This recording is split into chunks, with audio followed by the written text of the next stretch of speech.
Assalamualaikum warahmatullahi wabarakatuh.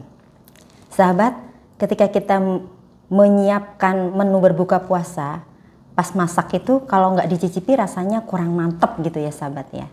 Nah, bagaimana hukumnya mencicipi makanan? Apakah membatalkan puasa? Sahabat, dalam kitab I'anatul Thalibin disebutkan bahwa yang membatalkan puasa itu hanya 4 hal. Pertama, jima atau berhubungan seksual. Yang kedua, istimta' atau masturbasi. Baik masturbasi itu dilakukan oleh dirinya sendiri atau dibantu oleh orang lain. Yang ketiga, muntah dengan sengaja. Yang keempat, duhulu ainin jaufan, masuknya sesuatu ke dalam perut, baik berupa makanan, minuman atau benda lain. Benda lain ini maksudnya misalkan obat apa gitu ya, yang itu masuk ke dalam perut, itu nggak boleh juga. Nah, 4 hal ini membatalkan puasa kalau dilakukan secara sengaja, ya, secara sengaja dilakukan, kemudian dengan kemauan sendiri dan ngerti hukumnya bahwa 4 hal itu membatalkan puasa, gitu. Berbeda hukum jika dilakukan secara tidak sengaja, gitu. Misalkan ibu-ibu nih yang punya anak balita kan biasanya ngelihat makanannya berceceran gitu ya, atau makanannya nggak habis langsung aja dimasukkan ke mulut, lupa kalau sedang berpuasa. Nah, itu nggak apa-apa, nggak membatalkan, kan lupa gitu, tidak sengaja. Yang kedua, itu dilakukan membatalkan jika atas kemauan dirinya sendiri. Kalau itu bukan kemauan sendiri, misalkan dipaksa oleh orang lain ya, misalkan berhubungan diperkosa gitu ya, kan itu bukan kemauan sendiri, itu juga tidak batal puasanya. Naudzubillah ya sahabat. Terus kemudian tanpa ilmu pengetahuan, kalau misalkan melakukannya itu tanpa ilmu pengetahuan, misalkan siang-siang melakukan masturbasi gitu ya, karena nggak ngerti kalau masturbasi itu membatalkan puasa, itu nggak ngerti, itu tidak batal. Nah, ada hal lain yang membatalkan puasa juga, yaitu haid dan nifas. Tapi haid dan nifas ini kan datang bukan kemauan kita sendiri. Kita mau atau nggak mau, kalau sudah waktunya haid ya haid, itu batal puasanya. Itu ya sahabat ya. Jadi kesimpulannya, jika mencicipi masakan hanya di ujung lidah, tidak masuk ke dalam perut, itu tidak membatalkan puasa.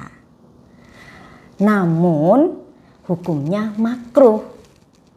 Kenapa makruh? Karena dikhawatirkan kita mencicipinya tuh khawatir masuk ke kerongkongan misalkan ya. Misalkan tersedak terus masuk ke kerongkongan, terus masuk ke dalam perut. Akhirnya puasanya batal. Jadi sebaiknya sahabat, walaupun hal itu tidak membatalkan puasa, mencicipi masakan sebaiknya dihindari gitu ya sahabat ya. Untuk bersikap lebih hati-hati. Selain mencicipi masakan, ada hal lain juga yang makruh dilakukan oleh orang yang sedang berpuasa.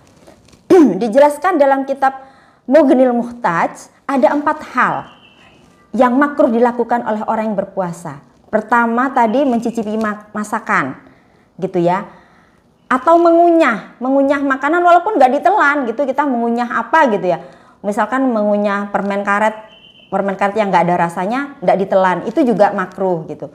Yang kedua, hijamah dan fasdu, bekam dan fasdu.